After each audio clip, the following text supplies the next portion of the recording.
अपने प्यारी माँ को गोली से मारा जाता देख बेटे ने पल भर में हत्यारे के लिए 100 तरह की मौतें सोच ली, लेकिन उसे बिल्कुल भी उम्मीद नहीं थी कि अचानक आई पुलिस ने उसे पहला संदिग्ध मान लिया। लेकिन कोई नहीं जानता था कि यह टूटने के कगार पर खड़ा बेटा वास्तव में एक पेशेवर एजेंट है, जिससे अपराधी और पुलिस दोनों डरते हैं। भले ही वह असली बंदूक और गोलियों से लैस दर्जनों विशेष पुलिसकर्मियों से घिरा हुआ था, उसने कभी भी घबराहट नहीं दिखाई।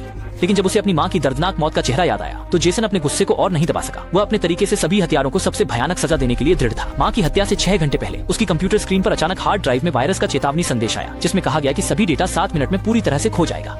但正是这个看似不起眼的意外，金智介害死了活生生的母亲，因为他根据电话里的提示步骤修复后，账户上的230期墨美金逐渐不翼而飞，直到母亲的所有账户彻底清零，手机才收到无数条方诈提性短信。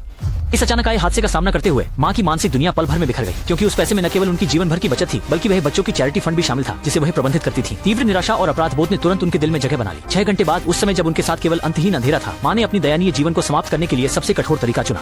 但正是这场冷血的诈骗将会让所有的点诈团伙付出最惨痛的代价， क्योंकि जैसन ने अपनी प्यारी माँ की दर्दनाक मौत के बाद पाया कि पुलिस ने माँ की आत्महत्या की पुष्टि की थी, इसलिए जैसन को निर्दोष घोषित कर रिहा कर दिया गया। रिहाई के तुरंत बाद वह जल्दी से अपने मधुमक्खी पालन केंद्र लौट आया और फिर छत्ते से एक टिन फॉइल में लिपटा हुआ डिब्बा निकाला, जिसमें उसका वर्षों से सुरक्षित रखा हुआ कभी भी उपयोग के लिए तैयार सैटेलाइट फोन था।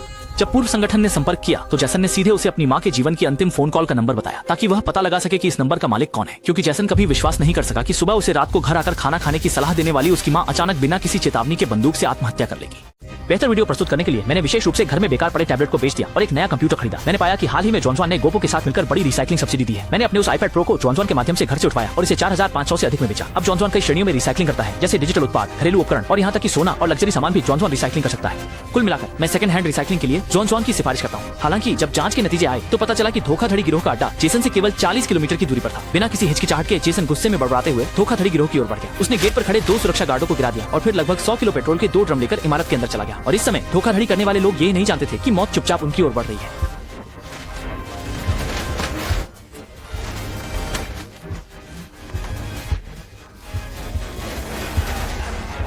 जब जेसन ने देखा कि इलेक्ट्रॉनिक धोखाधड़ी करने वाले व्यक्ति ने तिरस्कारपूर्ण मुस्कान दिखाई तो वह अपने दिल की आग को और दबा नहीं सका।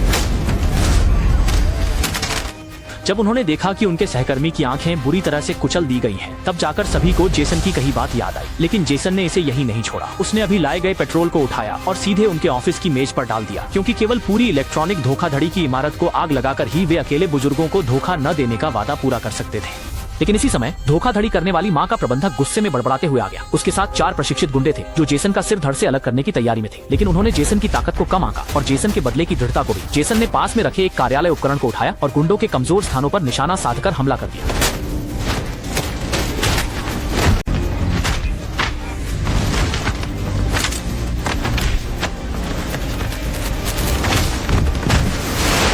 जबकि जेसन ने 4 गुंडों को गिरा दिया तो उसने मौके का फायदा उठाकर मैनेजर की जान नहीं ली, बल्कि 2 बमों को तेल के ड्रम के एक तरफ चिपका दिया। फिर फ्यूज को हॉल के टेलीफोन लाइन से जोड़ दिया। जैसे ही कोई पीड़ित फोन करेगा पूरी इमारत पल भर में उड़ जाएगी। इससे मैनेजर डर के मारे कांपने लगा और अपने जमीन पर पड़े आदमियों की परवाह किए बिना जल्दी से इस इमारत से भागने की तैयारी करने लगा। लेकिन इसी अत्यधिक संकट के समय जिन पीड़ितों से उन्होंने पैसे लूटे थे उनमें से एक ने अचानक फोन कर दिया।